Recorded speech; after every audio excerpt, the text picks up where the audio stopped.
नमस्कार बच्चों। आज हम अध्याय 6 शमशेर बहादुर सिंह कवि का नाम है और इनकी कविता है ऊषा। एक छोटी सी बिंबधर्मी, साधारण शब्द नहीं बिंबों का प्रयोग करते हुए शमशेर बहादुर सिंह ने एक कविता लिखी है। अब ये बिंब शब्द क्या है इसका भी अर्थ आपको बताएंगे। तो आज हम शमशेर बहादुर सिंह का जीवन परिचय और उनका साहित्यिक परिचय का अध्ययन करेंगे।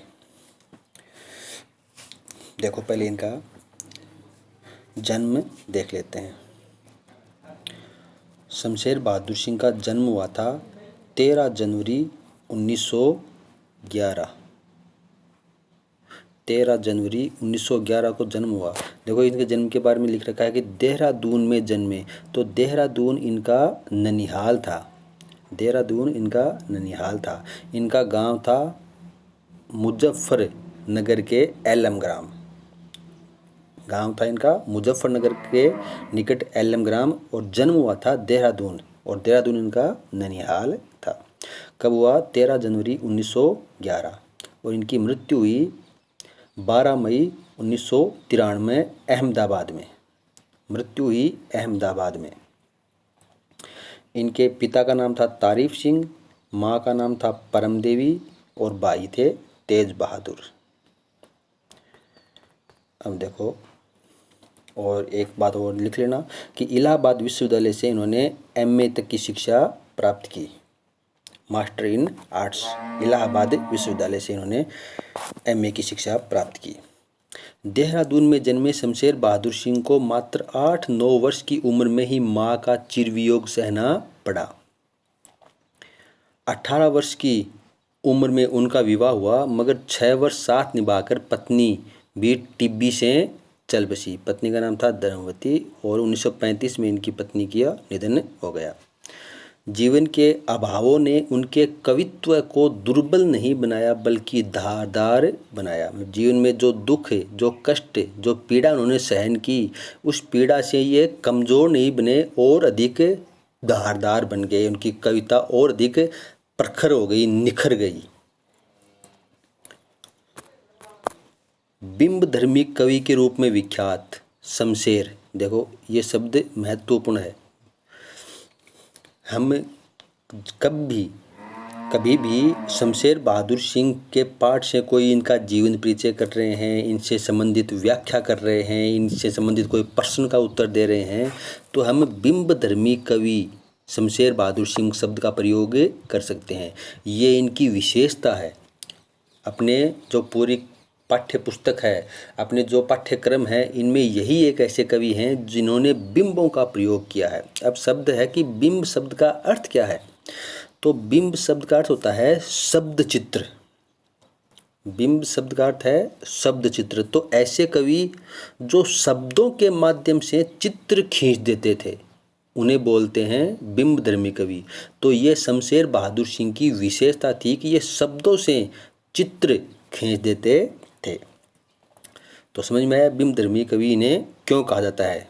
और हम जब कविता पढ़ेंगे तो आपके सामने ये स्पष्ट हो जाएगा कि इन्होंने कौन कौन से बिंबों का प्रयोग किया है, ऐसे शब्दों का प्रयोग किया है जिनसे वो चित्र के रूप में हमारे सामने स्पष्ट हो जाते हैं।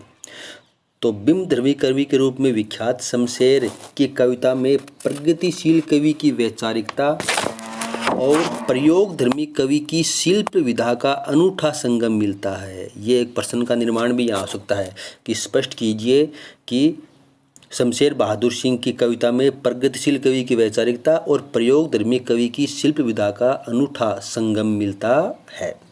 अब ये ऐसा क्यों कहा गया है? तो हम कह सकते हैं कि कवि प्रगतिशील कवि थे। क्यों थे?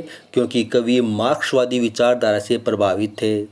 कवि की रचनाएं तार सप्तक में प्रकाशित होती रही हैं।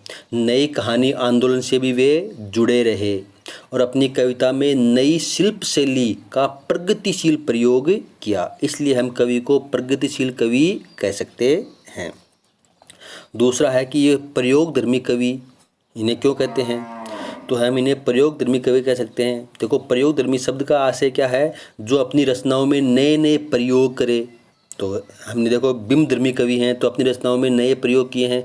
उषा कविता में कवि ने घरेलू बिंबों का सुंदर प्रयोग किया है। जैसे हम कविता पढ़ेंगे तो समझ में आ जाएगा। आकाश को नीला शंख कहा है, राख से लिपा हुआ चौका कहा है, लाल के सिर से धुली हुई सील कही है। तो आदि ये सभी नए प्रयोग हैं, इसलिए कवि को प्रगतिशील कवि और प्रयोगधर्मी कवि कहा जा सकता है। अब देखो मैंने एक नाम लिया था तार सप्तक। कवि की रचनाएं तार सप्तक में प्रकाशित होती रही हैं। देखो उस समय कवि बहुत थे, लेकिन उन सभी कवियों की रचनाओं को कोई भी प्रकाशक प्रकाशित नहीं करते थे। इसलिए उस समय 7 सप्तक 7 प्रमुख कवियों की रचनाओं को प्रकाशित किया जाता था अलग से ही। उसमें सिर्फ 7 जिनका कोई विशेष नाम नहीं था, कोई जान पहचान नहीं थी, लेकिन काव्य उनका उत्तम दृष्टि का था। उन कवियों की रचनाओं को तार सप्तक में स्थान मिलता था। तो शमशेर बहादुर सिंह की कविताओं को भी तार सप्तक में स्थान मिला। तो ये हो गया तार सप्तक शब्द का अर्थ। तो इनकी कविताएं तार सप्तक में प्रकाशित होती थी। नई कहानी आंदोलन के भी ये जुड़े रहे थे, इसलिए इनके प्रगतिशील कवि और प्रयोगधर्मी कवि इन्हें कहते थे। कवि द्वारा रचित सौंदर्य के अनूठे चित्र पाठकों के मन को भाते हैं, अच्छे लगते हैं। अब उनकी कुछ रचनाएं हैं, तो ये तो उनका इनका जीवन परिचय। अब ये उनका यहाँ से है साहित्यिक परिचय। साहित्यिक परिचय में उनकी प्रमुख रचना कुछ हैं। कुछ कविताएं, कुछ और कविताएं, चुका भी नहीं हूँ मैं, इतने पास अपने, बात बोलेंगी और काल तुझसे होड़ है मेरी। ये इनकी प्रमुख रचनाएं हैं। उन्होंने उर्दू हिंदी कोश का संपादन भी किया। ये दिल्ली विश्वविद्यालय में रहते हुए उन्होंने किया। एक और लिख सकते हो आप कवि के जीवन परिचय में कि कवि को 1977 में साहित्य अकादमी पुरस्कार प्राप्त हुआ।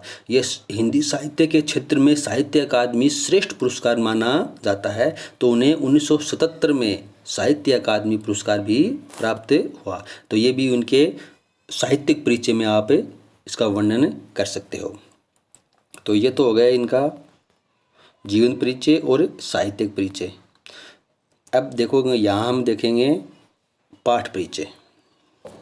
प्रस्तुत कविता उषा भोर के समय यानी सूर्योदय के समय होने वाले सूर्योदय का अनूठा शब्द चित्र है। देखो बिंब धर्मी कवि है ना, तो ये शब्द चित्र, बिंब शब्द का अर्थ क्या होता है? शब्द चित्र।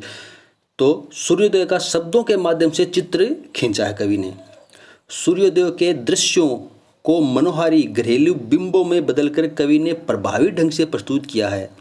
ये बिंब हमें गांव की मोहक भोर एवं जीवंत परिवेश का साक्षी बनाते हैं। साक्षी मतलब जैसे हम अपने आँखों के आगे, अक्ष के आगे देख रहे हैं। भाषा, बिंब और लय तीनों का मणिकांचन संयोग। देखो मणिकांचन संयोग कैसे बोलते हैं? सोने व रत्न का मेल होते हैं, उन्हें बोलते हैं मणिकांचन। तो इनकी रचनाओं में भाषा, बिंब और लय तीनों का बड़ा सुंदर संयोग इसकी कविताओं में मिलता है। कवि प्रातःकालीन सूर्योदय का मूक दृष्टा यानी चुपचाप देखने वाला मात्र न बनकर भोर के जीवंत परिवेश को जीवन के चिर परिचित बिंबों में अभिव्यक्त कर सृष्टा के रूप में एहसास कराता है। सृष्टा मतलब जो ईश्वर को, ये पृथ्वी को बनाने वाला, जीवन को बनाने वाला, जैसे ब्रह्मा को हम सृष्टा मानते हैं, तो ये सृष्टा के रूप में एहसास कराता है। अब देखो कौन से बिंबों का प्रयोग किया है? राख से लिपा हुआ चौका, बहुत काली सिल, स्लेट या लाल खड़िया चौक, ये हमारे सामान्य घरेलू परिवार के बिंब हैं, लेकिन इनमें अनूठा सौंदर्य भी है। तो इन बिंबों का प्रयोग करते हुए कवि ने एक छोटी सी उषा कविता का हमारे सामने रखा है। तो इस कविता को हम पढ़ेंगे कल। आज हमने कवि का जीवन परिचय, उनका साहित्यिक परिचय और ये पाठ परिचय पढ़ लिया है। तो हम देखें तो कवि की भाषा सरल, सहज, खड़ी बोली हिंदी भाषा का कवि ने प्रयोग किया है। छंद मुक्त ये रचना है। देखो हम पीछे पढ़ते आए ना, वे सब उनमें कोई न कोई छंद का प्रयोग किया, कहीं कवित छंद का प्रयोग किया, किसी ने दोहा छंद का प्रयोग किया, किसी ने सोठा का प्रयोग किया, किसी ने पद छंद का प्रयोग किया, लेकिन ये छंद मुक्त रचना है। अब जितनी भी आगे आएंगी वे सब छंद मुक्त रचना ही हैं। और शैली लिखें तो बिंब प्रधान शैली है। बिंबधर्मी कवि हैं तो बिंब प्रधान शैली है। शैली बिंब प्रधान, भाषा सरल सहज खड़ी बोली हिंदी भाषा का प्रयोग किया है, छंद मुक्त रचना है। तो ये इनका जीवन परिचय, साहित्यिक परिचय और पाठ परिचय है। आप अब करना चाहो तो अब कर लो, वरना पाठ के अंत में आपको मैं प्रश्न उत्तर भेजूंगा तो उसमें भी आप इस कवि का मैं जीवन परिचय आपको भेज दूंगा, तो उसमें करो तो उसमें करो। और अपने नोट्स बनाकर करना चाहो तो आप इसमें से कवि का जीवन परिचय, कवि का साहित्यिक परिचय लिख लेना अपनी कॉपी में। धन्यवाद।